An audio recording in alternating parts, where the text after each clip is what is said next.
Hello guys, I welcome you to the live session on how to start coding. Today I have with me a colleague who is also a tech enthusiast and he would be answering a few of the questions that always come to your mind when you start coding. Hi Cody, I welcome you to today's live session. Hi. So my first question to you is, should one be good at math to be able to start coding? Okay, that's a good question, and everybody thinks about that when they start off with coding. So the basics of coding is basically ones and zeros, and that's why people get confused. And also, it's not just any math; it's complex calculations, and that most of us would have never learned in school. So now, coming to math, it's not necessary that coding and math has to go hand in hand.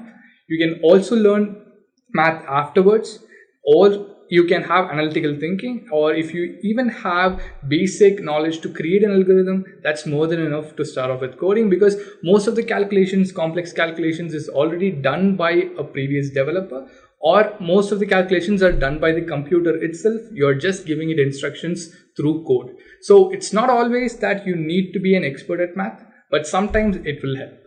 Okay, so my next question to you is, what languages should one know in order to get into web development? Okay, so this is also really confusing when a person first gets into it and sees a website and wants to create a website like that. So the first thing they get to know is about HTML and CSS, which are technically not programming languages. HTML is a markup language and CSS is basically a style sheet which gives what HTML is, the design to it. But you should also know languages like PHP and JavaScript if you want to create a complete website which actually works and connects with a database. But again, there are so many different categories in web development. If you want to become a web designer, you don't need to know about the backend part, that is PHP or JavaScript or any high-level programming language. But if you want to get into web development or become full stack web developer, in that case, you should know HTML, CSS for the front end, also Bootstrap, also JavaScript for creating dynamic web pages, and also PHP and some other programming language like Python or Java, so that you can create backend code as well. So Cody, when we talk about coding, there is usually a lot of confusion going on around algorithms and most people don't have a clear idea of it. So can you please elaborate on what algorithms are? Yeah.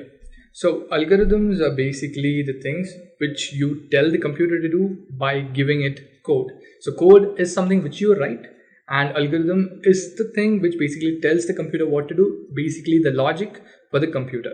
So now when you create an application or a website, there is obviously going to be a lot of repetitive tasks. So in this case, what will happen is, if you are going to put in code instructions each and every time when that task has to happen, it won't work like that, and there will be a lot of time wasted and also processing power wasted. But in this case, if you write your code which basically uses an algorithm which helps it repeat the same task again and again with the same set of code, the processing power would be saved and also the time. So algorithm is a component or an element in coding which makes the developer's life easier. So before we move on with our live session, please subscribe to our channel. And also, if you want upcoming updates, please hit the bell icon and also leave a like if you enjoy our content. So let's start with today's agenda. First, we will be talking about why should one learn coding. Then we will move on to how should one start to code. And then we'll look into what programming languages you should start with, and also how to choose a project when you start off with coding. Moving ahead, we would be talking about the learning path and what kind of jobs one can get after learning how to code. So without any further ado, let's begin. So guys, let's go ahead and start the session. So our first question here is, our first discussion topic, why learn coding? So this is a question for you as well as me. Why should you learn coding? And do you really want to learn it? So let's actually discuss a story. So we have a person, and this person wants to earn a very high salary. They don't know what they want to do in life, but they just know they want to learn, they want to earn a very high salary.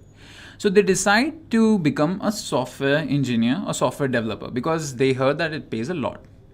Then there is a person who's just interested in coding and in developing, in programming. So they take up this particular field of coding, programming, just because they're interested in this field. And then there's this third person. He has already been working in a particular field. Suppose he's a business analyst Now he's been working since the 90s or the 80s, and during that time they didn't use any such special algorithms to think about the data and make powerful decisions. But these days the market has to change, and he has to adapt with the market to incorporate coding into his own working culture, so that he can make better decisions based on the data that is being collected. You know how data science works, right? So all these three people have the same goal in mind. They want to become better at coding. They want to become coders or programmers. They want to become programmers. At least they want to learn what coding is or how to work with coding. So these can be few of the reasons why you would want to become a coder.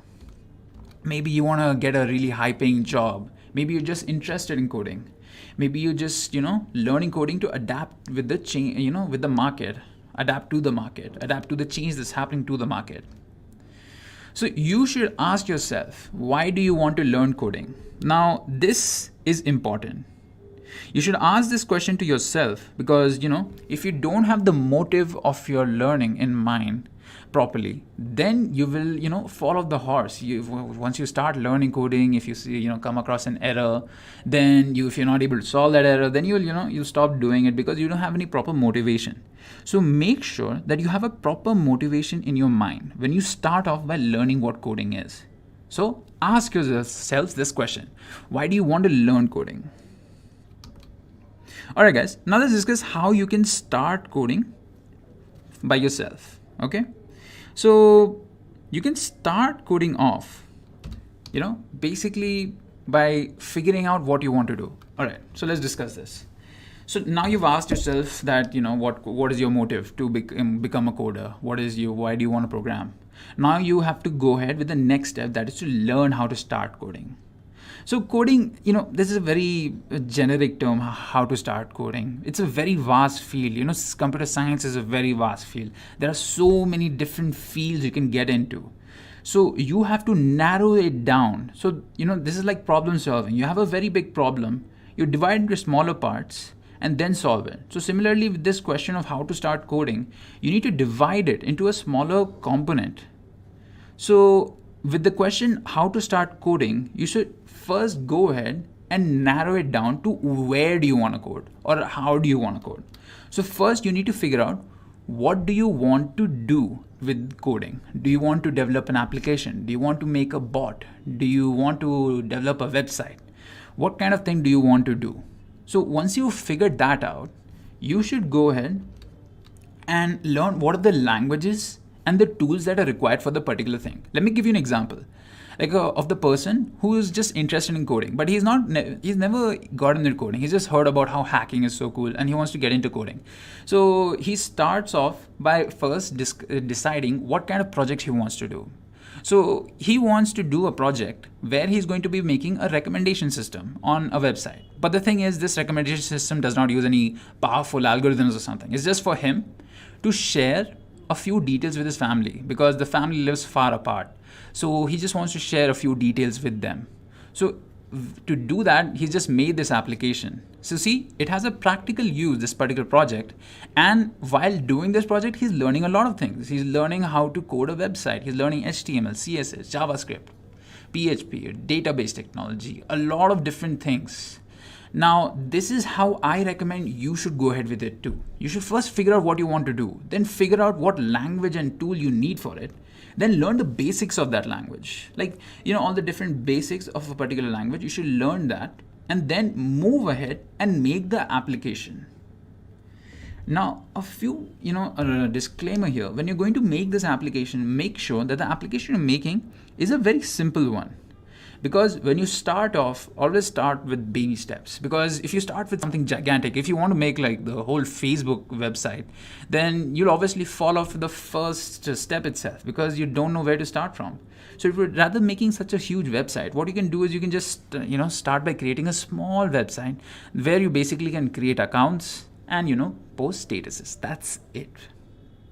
So this is how I suggest you guys should start off by should start coding.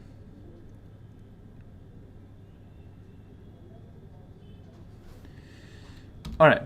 So first, that is figure out what you want to do. So let me give you an example. So you can do a lot of things. You can make a small game. So if you're into gaming and you want to make a particular small, you want to get into the gaming industry, you want to become a game developer, then you should start off by making a very small game, app.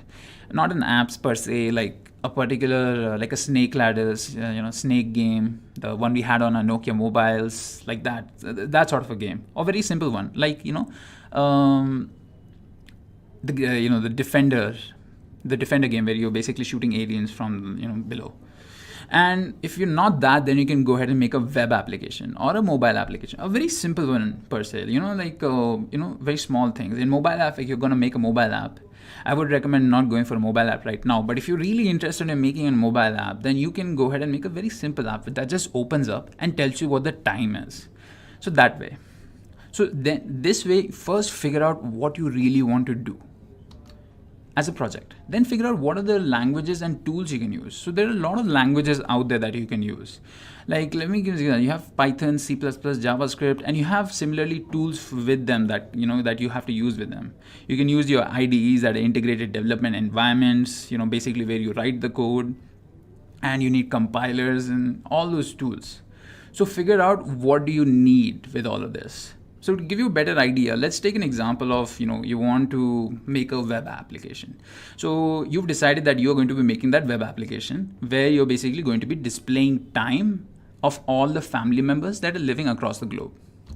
And then you decide to choose a particular language. You go ahead using JavaScript because, that is what's used to create the front end. You use JavaScript, HTML, CSS to make the front end. And then you decide to use a particular tool. Maybe you're using Visual Studio Code as the place where you write the JavaScript code.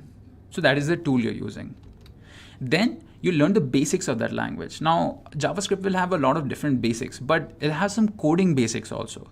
Like, you have your loops, like for loops, while loops, then you have if statements, then you have variables, then you have functions and arrays. So these are like a kind of the basics of the particular language. Not just the language, these are fundamentals of any language. When you're working with any language, you'll have loops, if statements, variables, and functions and arrays. And similarly, that example of, making that website, you're learning JavaScript, so you'll have to learn these, and then you have to learn the basics of the language itself. You'll have to learn a little bit of HTML, a little bit of CSS, a little bit of JavaScript. And once you learn all of those, the fundamentals of all of those things, then you can go ahead and create the application that you want to. Now, and then create a basic application. So now, he knows what he wants to create and he's creating it then. So the process of creation, when he's creating the web application, he'll be learning a lot of things. He'll be learning how to create functions in JavaScript. He'll be learning how to place certain things using CSS, how to color them, how to make it more fancy looking, and how to, divide the content using HTML. So a lot of different things you'll be learning when you're creating this application. Now remember, a very important factor here is that you should not go for something that is complicated. You should go for something that is very simple. If you go for very simple, then, in the starting it feels like, oh, I'm not doing anything, but you're actually learning. So if you complete this application, right, then you should give yourself a pat on the back because you've done something amazing. You started from not knowing anything in coding to create a basic application. Yeah, that's a good step. Once you've learned this, then you should go ahead for different other applications. Like once you completed your first project, do a second project. This time when you're doing a second project, make sure that it's a little bit more complicated. Again, not so complicated as making a whole Facebook website. Make it a little bit more complicated so that, you can work with it and learn new things with it. So, the whole cycle repeats. You define an aim again. You choose the particular language. Well, you already chosen the language. You choose what are the libraries you're going to use, all the different tools you're going to use, and you're going to learn how to use them. So this way, slowly doing projects, you'll learn how to become a coder. So guys, that is how you're going to start coding. All right, so let me just briefly tell you like how you should choose what kind of language, what kind of tools you need to use. So all those things, let me just brief you on that. So when it comes to which language should you choose, not just for working with your project, maybe you're thinking, okay, so I've understood this guy's way, but I just want to start with a language. I've heard of all these different languages, C++, Java, Python. So which language should I choose, So that really depends because there are a lot of different factors here. So you have a lot of languages out there. You have Python, Kotlin, C++, C#, JavaScript, Swift, Java, Ruby, PHP, Node.js, R. There are so many different languages for so many different use cases. So again, you would have to define an aim for yourself, define a particular project for yourself, so that you can learn all these tools and languages on the journey there. Because if you have an aim, you won't falter. You won't, if you have an error, you will try to solve it. You will try to solve it because you have an aim and you want to accomplish that aim. So that's why. So choosing a language. Well, I would actually recommend you guys start off with Python itself. Well, Python and JavaScript are pretty easy to start off with. But personally, I would recommend Python because Python is one of the most easiest languages out there. Now, it's very easy to learn. Like, the learning curve is not very steep. It's a very gradual curve. So you can learn easily with Python. It's got very simple syntax. You don't have to type complicated syntax for it. You have a lot of different tutorials and guides out there. We ourselves in Intellipaat have a very long lecture that gives you everything you need to know about Python. So right now you can open up another tab and type in Python Intellipaat, and you'll find a very good video that will explain to you how you can start coding with Python. And if you're especially a fresher who doesn't know what he wants to do, then you should definitely check this out because it will give you an idea about coding itself and you'll be getting Python. Now, remember I said that Python is simple. Now, it's simple doesn't mean it's bad.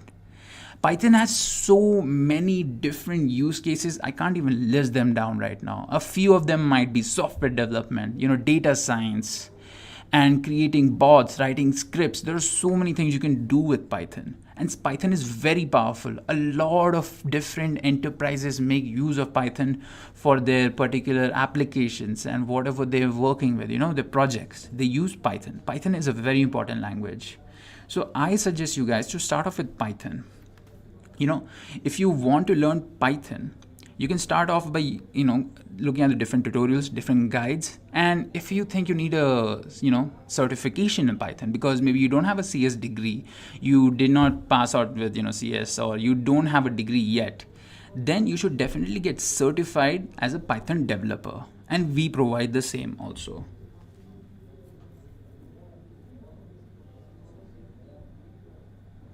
Again, there's minus asterisks over here. If you have other languages that you've already worked on, suppose this is a different use case. Like this is for the case of a person who has done some work in C++, but he stopped coding for some time because he thought that this is not what he wanted to get into.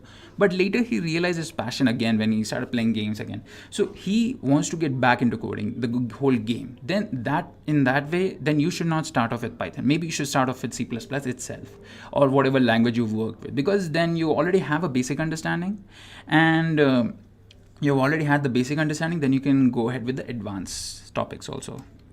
Again, choosing a language can be difficult in another way also, because you have a lot of different things like to take in factor, like what kind of project you're building.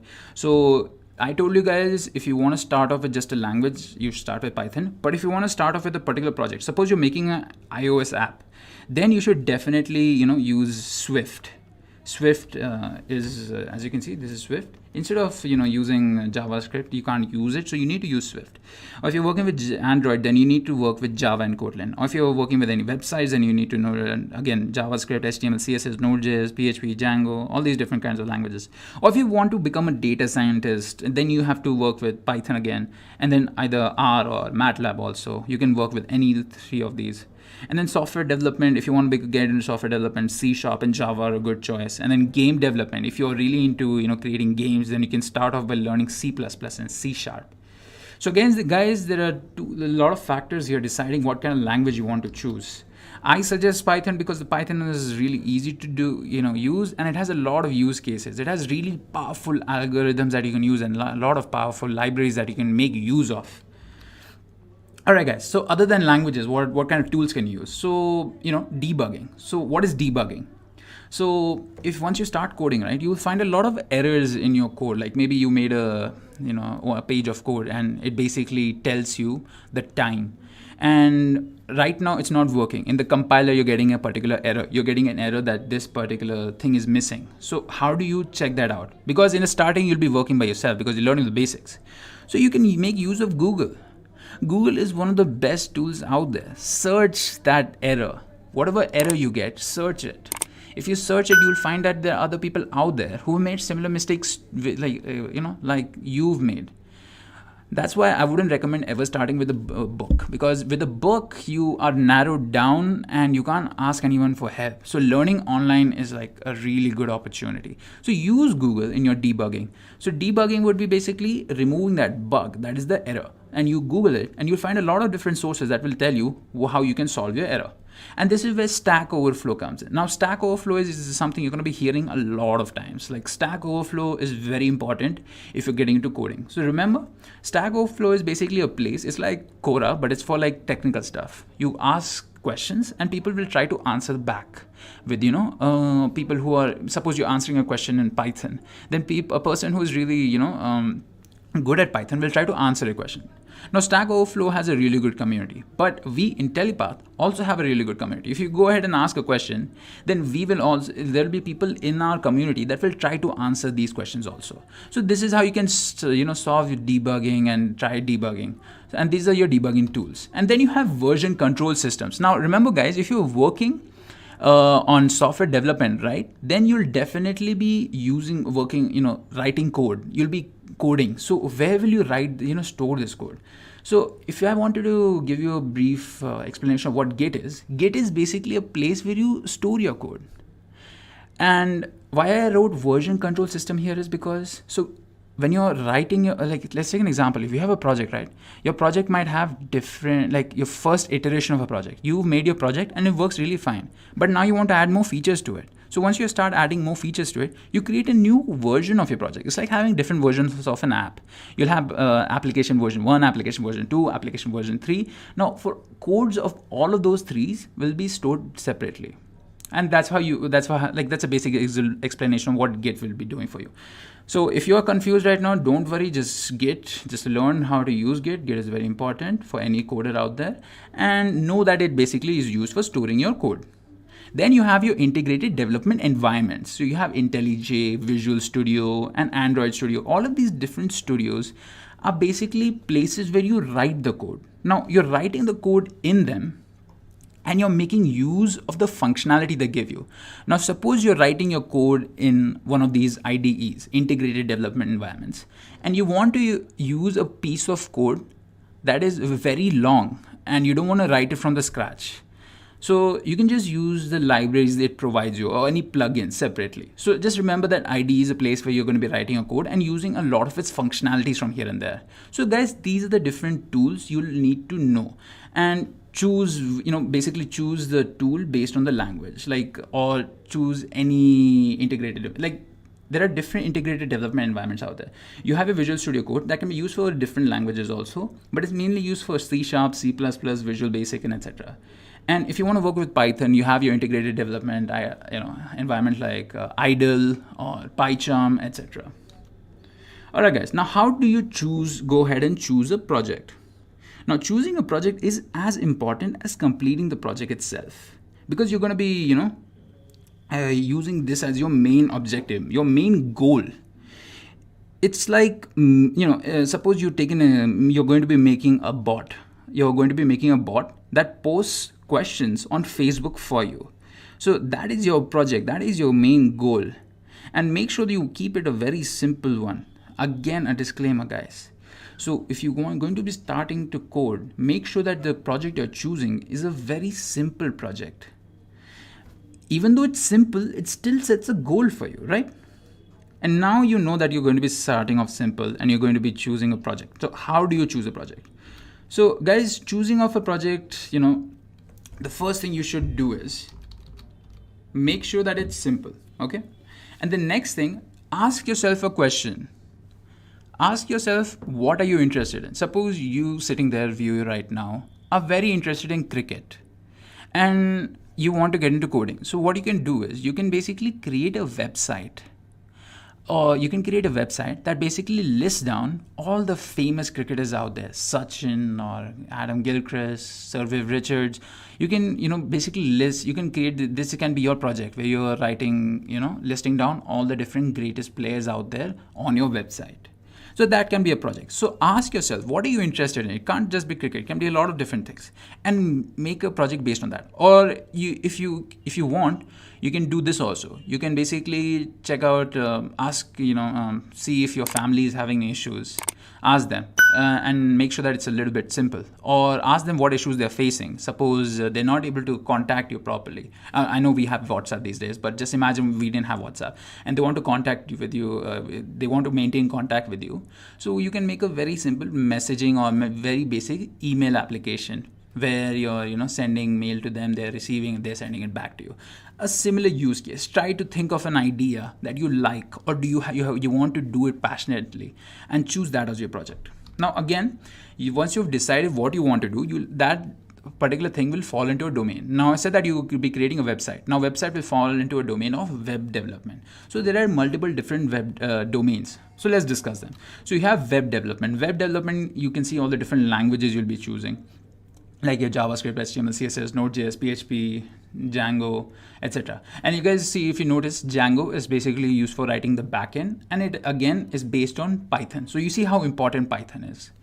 Then you have a different domain like Android, we're using Java and Kotlin. Then you're using iOS, Swift, and for data science and data engineering, you have Python or MATLAB. Software development, Java, C#, Python again. Game development, C++, C#. So you have so many different domains you can choose from. Choose the one that you're interested in, and try to find something that has a use. So guys, we have come to the end of our session. I hope you all enjoyed it. For any questions that you have related to coding, you can mention it in the comment sections below. So thank you so much for attending this session, and meet you in another session.